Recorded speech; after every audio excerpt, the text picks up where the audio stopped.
Super Live Drums.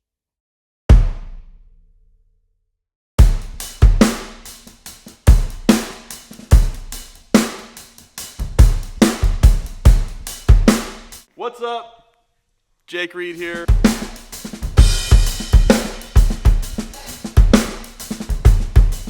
We are here at East West Studios, Studio One, the home of Elvis's '68 comeback special. Frank Sinatra recorded in here. Nancy Sinatra recorded in here. Tool recorded in here. Foo Fighters did the last 2 albums that they did, all in here. Very iconic room. Don't forget the first Trio Kate album as well. Sure, that did happen. Also, slightly eclipsing that, Rolling Stones did Bridges to Babylon in here. Hey, do you guys like Led Zeppelin?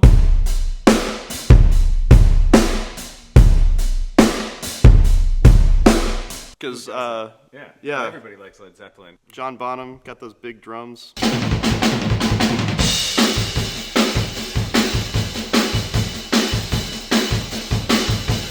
You know what's super cool about this? This same room is where we did like a Jason Bonham reenactment of John Bonham at one point in time. It actually has some legacy to that too, although Led Zeppelin did not record here. Jason Bonham did, doing some John Bonham riffs. So Will worked here at East West for 3 years on the staff here?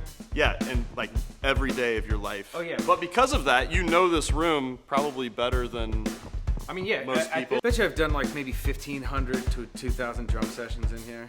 Wow. And tonight will be 2001. Space Odyssey, bro. So anyway, the reason we're actually here, we're gonna make a sample pack. I have to give the disclaimer. We're not trying to literally sound like When the Levee Breaks or any other John Bonham. Mostly because it doesn't really sound all that great. It's a very vibey piece. Well, it's legendary. It's legendary because it has a story behind it. It's sampled hundreds of times, maybe thousands of times, bro. It doesn't make sense to do that. You can already get that one. If you want When the Levee Breaks, just get When the Levee Breaks. Just chop the first 10 seconds of that song off and you're good. What we want to do is what we would do. If somebody said, hey, this is the reference, I'm not just gonna do that exact same thing. One, because it's already been done. That's silly. And then two, that's not what modern recording sounds like. It doesn't sound that way. There's no low end in that. That was the first thing we talked about when we came in today. I get people that call me up and they're like, hey, it's kind of like a Bonham thing. It's like that big Bonham sound. You have to take it with a grain of salt when someone says it's the Bonham thing. No one will ever sound like John Bonham again because it was John Bonham. He has his own sound. Right. Every drummer has their own sound, right? You can't replicate it. Someone says like, oh, it's the drums. You know, like the drums sound the way they do. It's like, how do they sound now? Because the sound doesn't come from the drums. The sound comes from the person. So whenever someone says, oh, we were going for like this Bonham thing, what even is that? The main thing for me is to be inspired by John Bonham. We're going to take the essence of that sound from that era. We're gonna create some loops and some samples out of it for everybody. So you want to talk about the drums?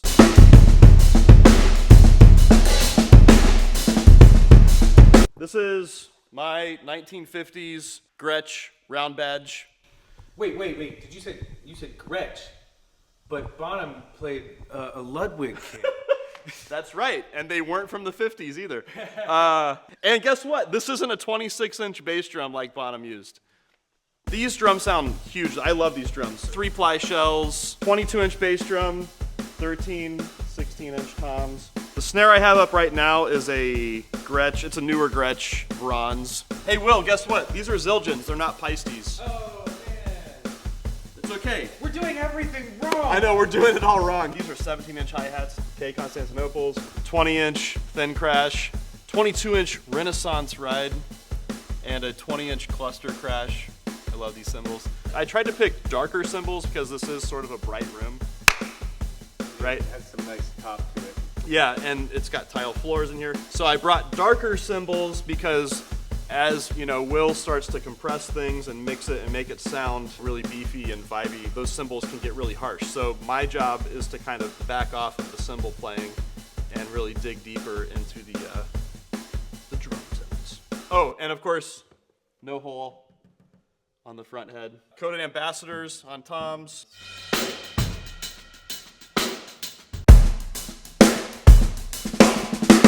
Again, you never go full Bonham, right?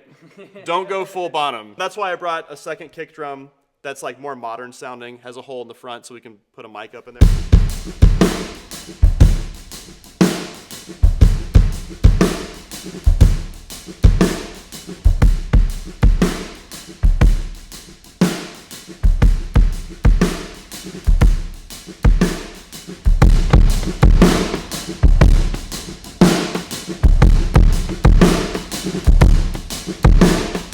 So, microphones.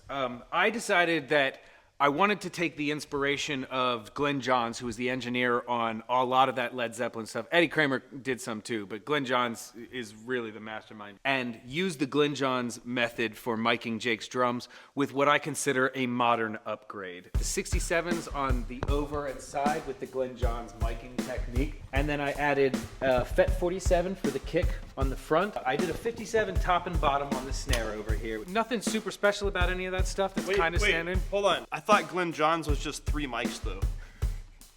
It's every single time I say, no, you're right.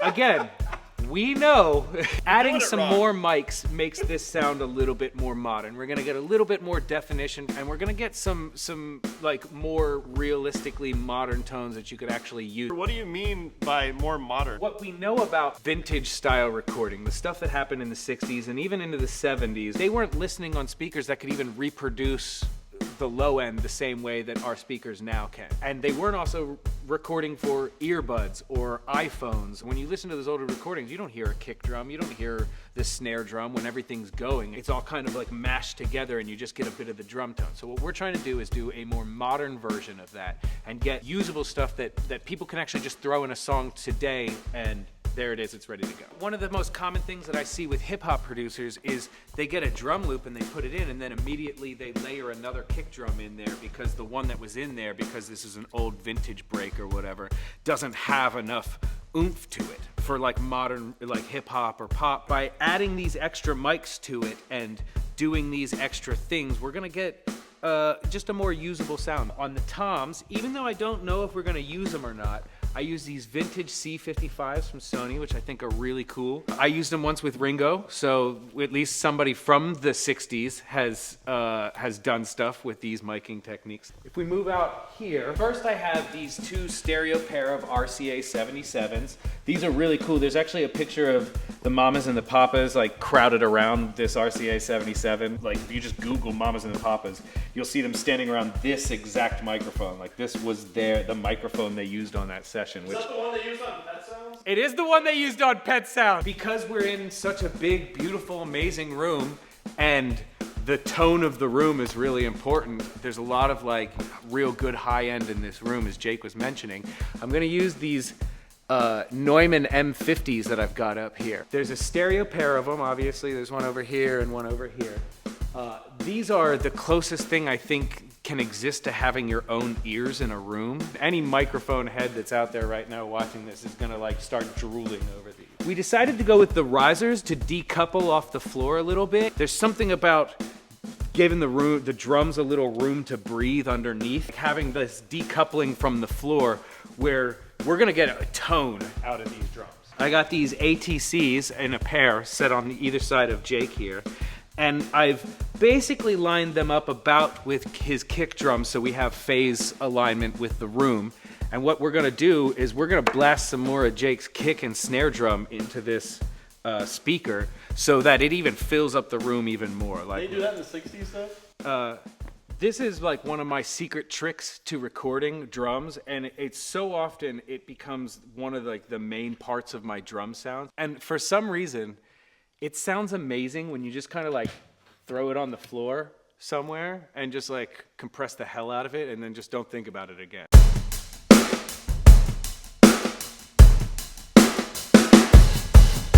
All right, so we're in here in the control room. First off, this glorious console, a Neve 8078. This is a really cool console. It was custom built for Michael Jackson at one point in time. They took 2 consoles and smashed it together. I have everything running through the board because these Neve pre's are the best pre's in the entire world. And once we actually get to hear these drums, I'm gonna add some compression and some EQ, and I'll do some more stuff. But right now, everything's just at nominal level, and I checked phase already, so I know it's good. And I'll be recording this as well for the sample pack because I think tape slap sounds awesome. It's got this cool VSO controller on the top where you actually speed up and slow down the tape so that we can change the delay time for whenever Jake's playing drums for the appropriate BPM that we're playing. Hey, but wait a second, that's not how they did it on When the Levee Breaks. Sorry. It'll never get old. And then last but not least, one of my favorite pieces in this studio is this Fairchild 670. It's a beautiful Fairchild. It sounds fantastic. We're going to probably end up putting that on the M50s. Yeah, that's nice.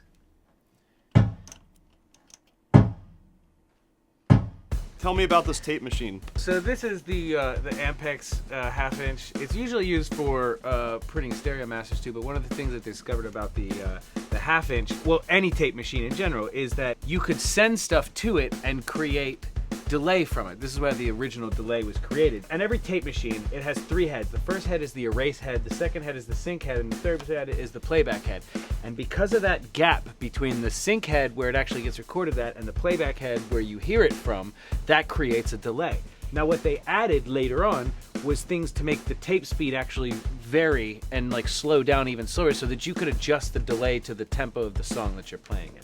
So that's what I got going on with this tape machine over here right now. I just learned so much. Yeah, so I'm using just send 1 right here. You can see I got it on the kick, I got it on the snare.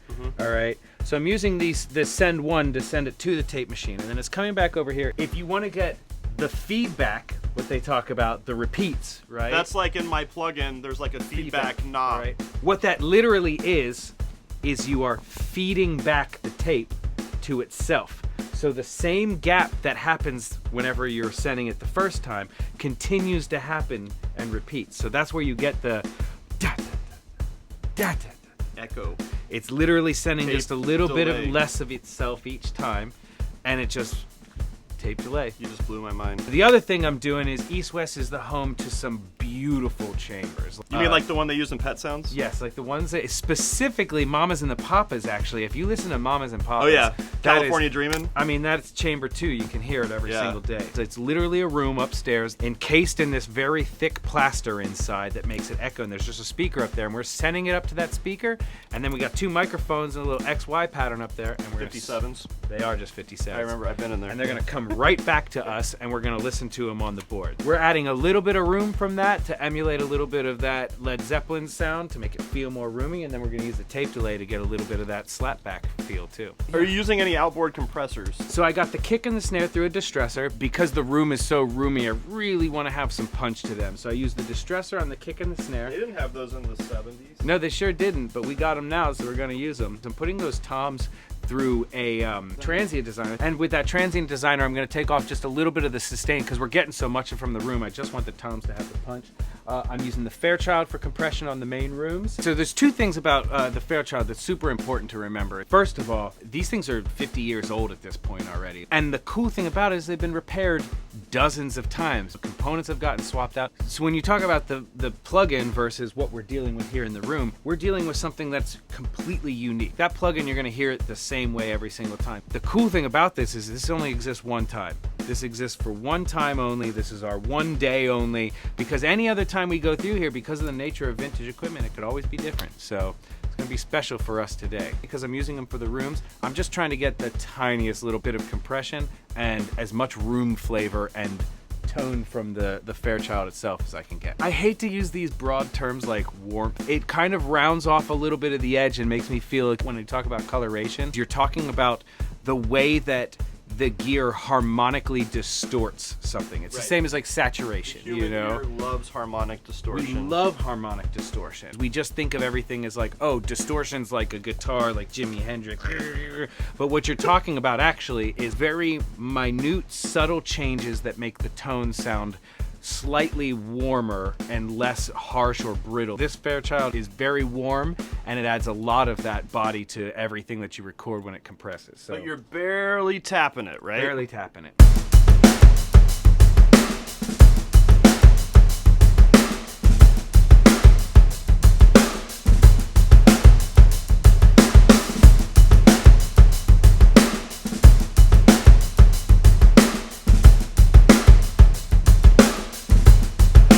Best part of recording as an engineer comes Once you get everything all troubleshot and sorted out,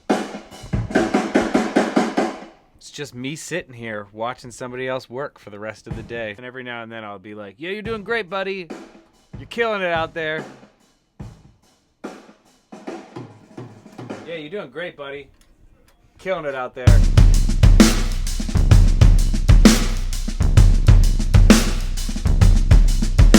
Think of samples and sample libraries, and you think of like perfection. I think we're kind of at a point where we know what perfect sounds like. We have machines that can make things Right. completely perfect, yet we love listening to things that are imperfect. It's like part of the human condition, right? My favorite moments in some of these classic rock songs are like Bonham's squeaky pedal. Should have brought my Speed King. I know, dude. You should have squeaky pedaled it. Okay. Again, never go full Bonham. If we were looking to get perfectly accurate on this, we'd have had a squeaky pedal, and then you guys would have had to deal with that sample the whole time. These samples and these loops are not meant to be completely squeaky clean perfect. We're trying to leave a little bit of the grit in there. Some grease. Some grease. Greasy. Greasy. Some greasiness. That's ultimately a songwriter or a producer. They want something more human feeling while they're, writing, and that's what we're trying to provide here. It's cool to have a little bit of that grit to things. It's cool to have a little bit of hiss from the tape machine. It's cool to have a little bit of that stuff. Hiss from the tape machine's so cool. There's literally plugins that do it. It's like, what an odd thing to do. This is the way music is created. This is how it's supposed to be, is to have these tiny little imperfections to them that make them special. But also they're great, so don't be like talking like we screwed them all up or nothing. You could always make these samples more perfect if you wanted to. Yeah, they got software for that. Fix it if you want. Fix it in post.